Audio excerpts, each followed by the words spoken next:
Hi, welcome to Story Adventures with Sarah. I'm Miss Sarah.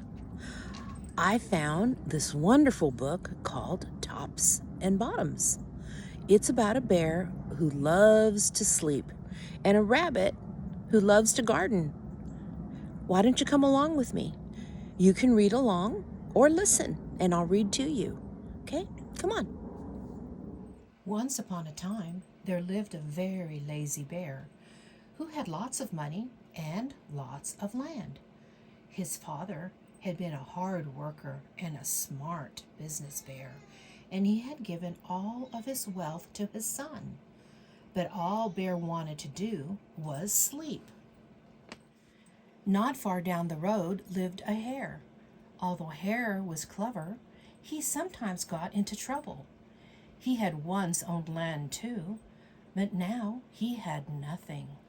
He had lost a risky bet with a tortoise and had sold all of his land to Bear to pay off the debt.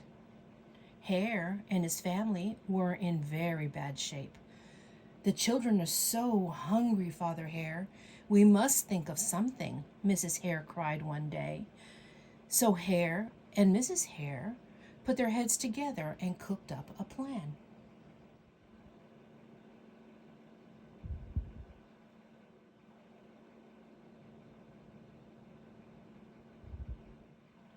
The next day, Hare hopped down the road to Bear's house.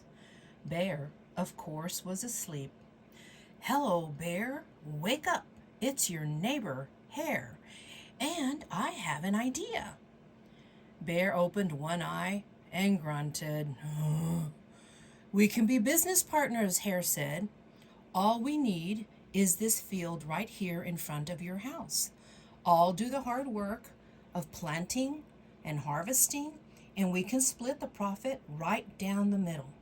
"Yes, sir, Bear. We're in this together. I'll work and you sleep." "Huh?" said Bear. "So what will it be, Bear?" asked Hare. "The top half or the bottom half? It's up to you. Tops or bottoms?" "Ugh, let's see," Bear said with a yawn. "I'll take the top half, Hare. Right, tops." Hare smiled. "It's a done deal, Bear."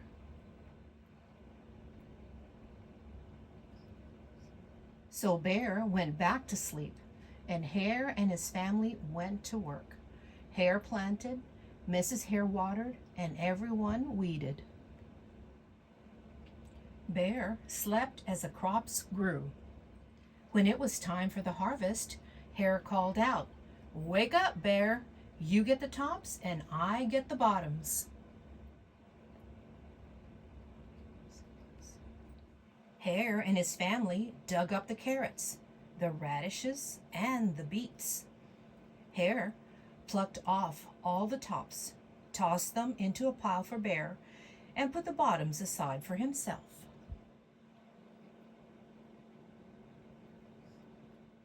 Bear stared at his pile.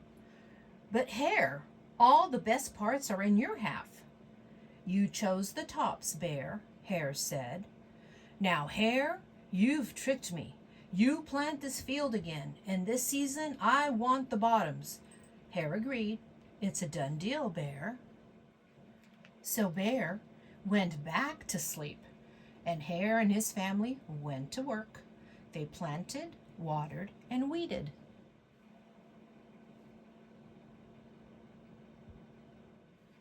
Bear slept as the crops grew.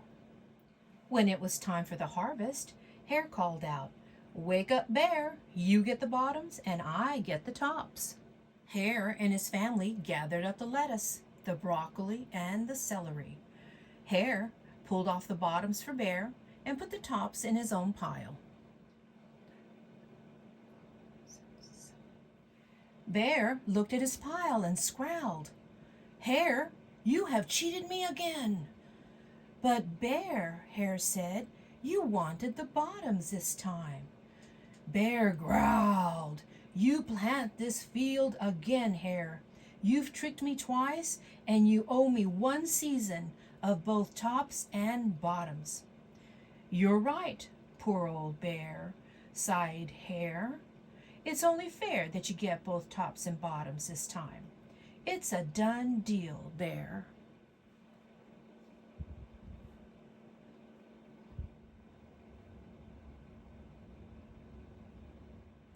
So Bear went back to sleep, and Hare and his family went to work. They planted, watered, and weeded, then watered and weeded some more. Bear slept as the crops grew. When it was time for the harvest, Hare called out, "Wake up, Bear! This time you get the tops and the bottoms." There, in front of Bear's house, lay a high field of corn. Hare and his family yanked up every cornstalk. Hare tugged off the roots at the bottom and the tassels at the top and put them in a pile for Bear. Then he carefully collected the ears of corn in the middle and placed them in his own pile. Bear rubbed his eyes and watched. "See, Bear? You get the tops and the bottoms. I get the middles. Yes, sir, Bear. It's a done deal." By now, Bear was wide awake. "That's it, Hare," he hollered. "From now on, I'll plant my own crops and take the tops, bottoms, and middles."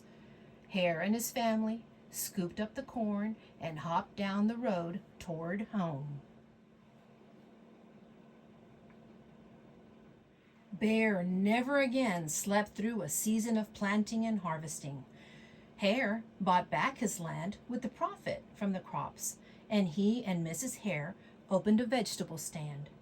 And although Hare and Bear learned to live happily as neighbors, they never became business partners again. So, what did you think? Cute book, huh? The bear decided to stop sleeping so much so that he could plant and garden and have food to eat, huh? And the rabbit lived next door with all his family, and it all worked out really well. I hope you enjoyed the book, and I hope to see you real soon. We have a new book coming out, all right? Talk to you soon. Bye.